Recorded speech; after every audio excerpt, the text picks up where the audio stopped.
Today we'll be discussing a new threat to the internal security of India, which is organized crime. Now, in the recent years, there has been an increasing concern amongst academic and policy-making circles about the growing links between terrorism and organized crime, which is also known as the crime-terror nexus.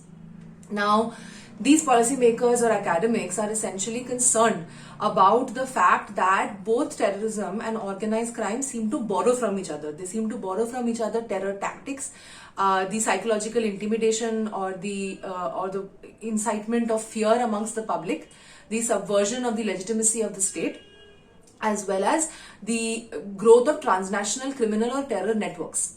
Now, essentially, organized crime and terrorism have become increasingly interdependent on each other.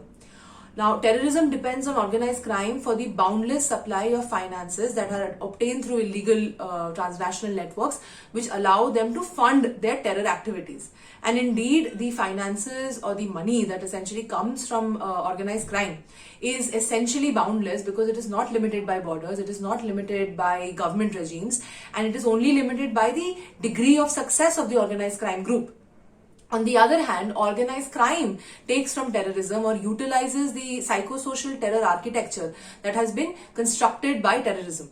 And indeed, if the organized crime groups are able to best use this kind of psychosocial fear environment or psychosocial fear architecture, then they can essentially generate an environment in which they are consistently reinforcing their successes.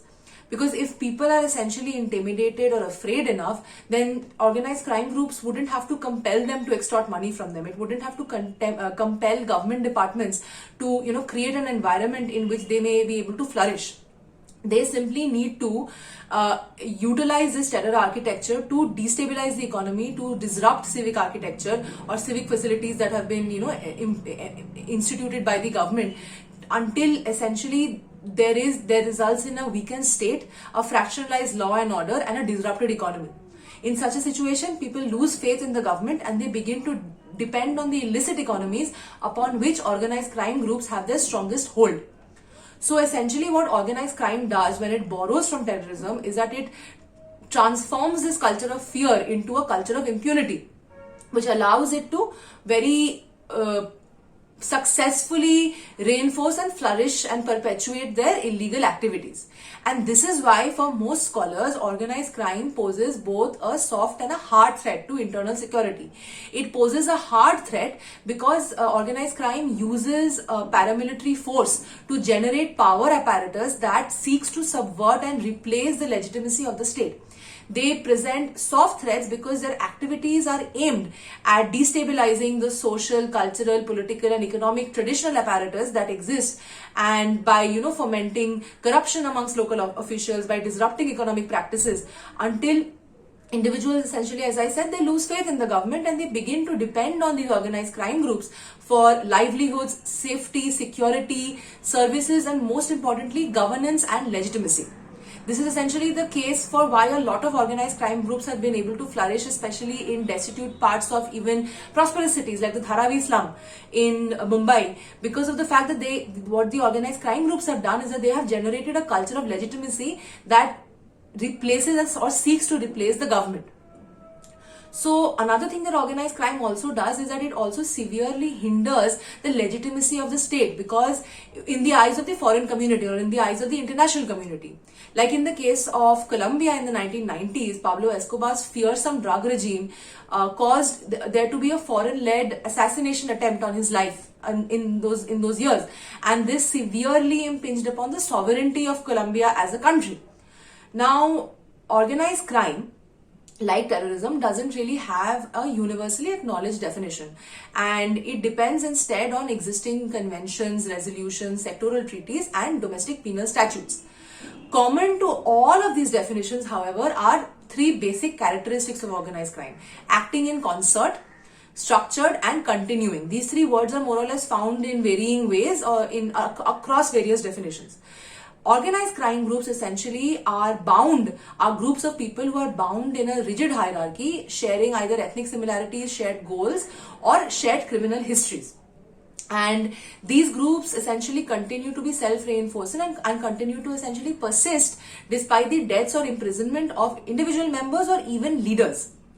And the reason for this is because the structure of membership in the group is extremely hierarchical and it is extremely well defined. Essentially, it is based on interdependent positions of individuals or units with varying specific functions, and the rules of membership essentially compel secrecy at all costs, loyalty at all costs, and selective information disclosed to individual members, so that even if one is caught, it doesn't destabilize the whole group.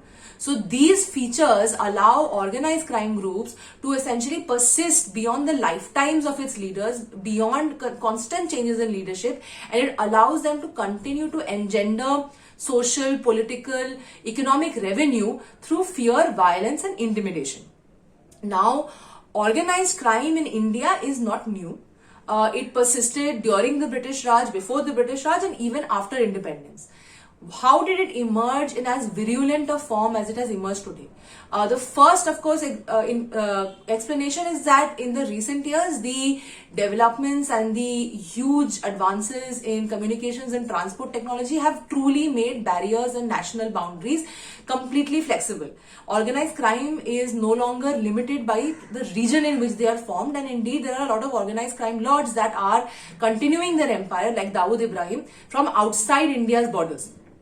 The second reason is the 1991 opening up of the Indian economy that flooded the Indian context through globalization, liberalization, and privatization with an immense and unprecedented supply of foreign capital, foreign goods, and with increasingly lax export or import control regimes. So, in fact, when the government of India at those times, when they formulated various schemes to boost exports, essentially what a lot of organized crimes group did is that they utilized these schemes and manipulated them for their own benefit. The best example of this are the hawala or illegal money transfers. So essentially what illicit or what these kind of criminal individuals would do is essentially they would generate fake export licenses based upon fake export orders to allow the remittances of foreign remittances from abroad of illegal transfers. These were called hawala transfers, as I just said. So the funding of the 1993 devastating serial blasts in Mumbai by Tiger Memon or by Mulchand Shah essentially was based almost entirely on these illegal hawala transfers. Another reason why, especially in Mumbai, organized crime groups became so powerful is because of the passing of the Bombay Prohibition Act in 1949 that limited the purchasing, consumption, manufacturing and sale of liquor. So the three major crime lords in Bombay in the 1950s and 1960s, which are Vardarajan Mudaliar, Haji Mastan and Karim Lala, they belonging to differing gangs and sometimes in conflict with each other, sometimes trying to generate peace with each other. All of them essentially basically commenced their careers through bootlegging, illegal gambling, and through essentially utilizing the contacts they had when they were generally basically dock workers in the Bombay docks. So from there on, then they moved on to more and more concerning crimes like contract killing, protection rackets, kidnapping, human and arms trafficking, counterfeit currency, as well as some of them even engaging in the illegal trade of gold and silver. So Dawood Ibrahim's feared gang, it depended and it based its tactics and essentially it expounded and bettered the tactics that were used by these three crime lords that were Haji Mastan, Vardarajan Mudaliar and Karim Lala. Now, essentially, this article has also discussed the development of organized crime in Uttar Pradesh, in Northeast India and in Kashmir. But the basis of all of these discussions is basically the fact that organized crime flourishes in areas where there is destitution, where there is already a loss of faith of the people in the government. They flourish because of the money that they get from the extortion of individuals within the country and from illegal foreign remittances from abroad. And their self-perpetuating mechanism is basically based upon deeply embedded transnational networks that evade and eschew any governmental or regulations or any efforts by investigative or law enforcement authorities. Now, in the current environment of the ensuing panic that has accompanied the COVID-19 pandemic, there has also been fears in the international community about there being an increased virulence of such kinds of organized crime and of the crime terror nexus. So the United Nations Office of Drug and Crime, essentially in 2021, they set out a set of rules or frameworks or recommendations for member state governments to be able to better combat organized crime. So essentially what they have done in this situation is that they have recommended that there be the strengthening of interagency cooperation as well as the strengthening of legal frameworks to ensure that when organized crime is occurring, it is being able to be stopped in its tracks at its most formative stages. It also asked there to be a politico-military approach to dealing with organized crime in its formative stages to essentially allow there to be economic or political incentives offered to individuals who are vulnerable to radicalization, who are vulnerable to being included in these groups, and to essentially ensure that they are offered other alternatives to pursuing a criminal career. Essentially, the UNODC has essentially hoped that if it is able to if member state governments are able to functionally implement these strategies, organized crime as a threat would be significantly reduced in the coming years.